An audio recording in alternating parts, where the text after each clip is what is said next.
Welcome, everyone. I hope you're doing okay. I know that everything's kind of been flipped upside down. We're under house arrest or quarantine or whatever you want to call it, and there's probably a few weeks of that left. We're only getting out for essential business, like maybe gathering here at the church building to record some things, or, of course, go through the Starbucks drive through. I'm so thankful we have our priorities straight. But whatever's going on, it's different. And it's easy to get discouraged when things aren't like we're used to them being. And what this may mean for you is a lot more time at home with your spouse, kids, parents. And I'm interested to know if you're making the most of that opportunity. So I just want to give you a little handful of tips, things that you can do every day to make the most of what God has allowed to happen in your life. In order to make that crystal clear, I need to use a prop today. You probably know what this is, the true essential oil of our time, hand sanitizer. Every time we go somewhere or come home, we use some of this and it cleanses us. There's a purity to it and it makes us feel safe and, ready to go on with the rest of our day. Now, you probably can name the most popular brand of hand sanitizer. Do you know what that is? Everybody does. Purell.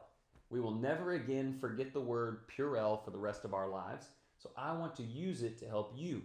That is 6 letters, Pure, and 2 L's at the end. That's an acronym to help you understand something that you can do with the time on your hands to make you more pure and to really have a good effect on the people around you. So let's make a quick list together. P stands for pray. Pray every day. Pray on your own, pray with your family. Pray in the morning and afternoon and at night and any time in between that you feel anxious. Pray for your own good, pray for their good, pray for our world. Be a prayerful person. Use the time well. Be anxious for nothing. Go to God in prayer. The U stands for utilize. I was going to use the word use, but you can use something poorly. You don't utilize things poorly. The definition of that word is to use it practically and effectively.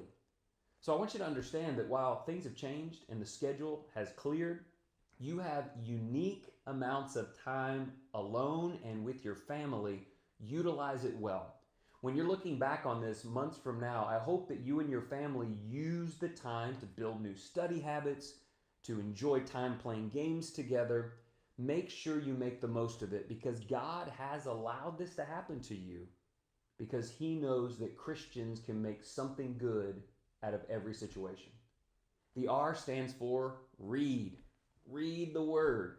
Anybody who ever told me they were too busy to read the Word can't say that now. You've got time. Read at least a chapter every day. Read your favorite passages each day. Start in Genesis and read forward. Read on your own. Read with your family. Be a Bible reader. Discuss things about Scripture. There is simply no better way to use time. E stands for encourage. Uplift people. Pick them up. Help them through. There are lots of folks struggling right now. Some of them live alone. Can you imagine that if that's not your situation? Well, you can't go visit them right now, but you can pick up the phone and let them hear your voice. Make a phone call.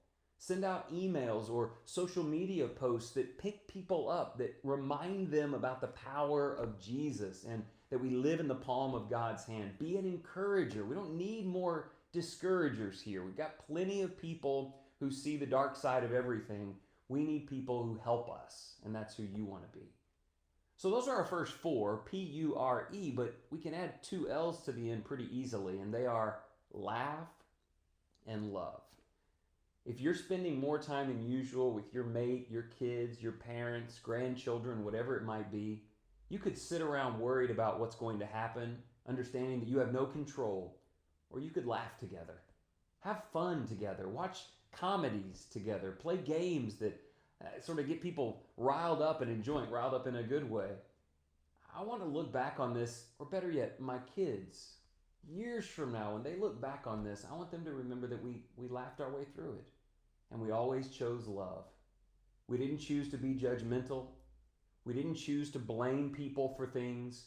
We always chose the path of care for others, and we put love first. I want to look back on this and recognize that my family and I love each other more because of this than if it had never happened.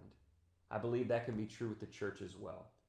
So those are 6 things that I believe can help you.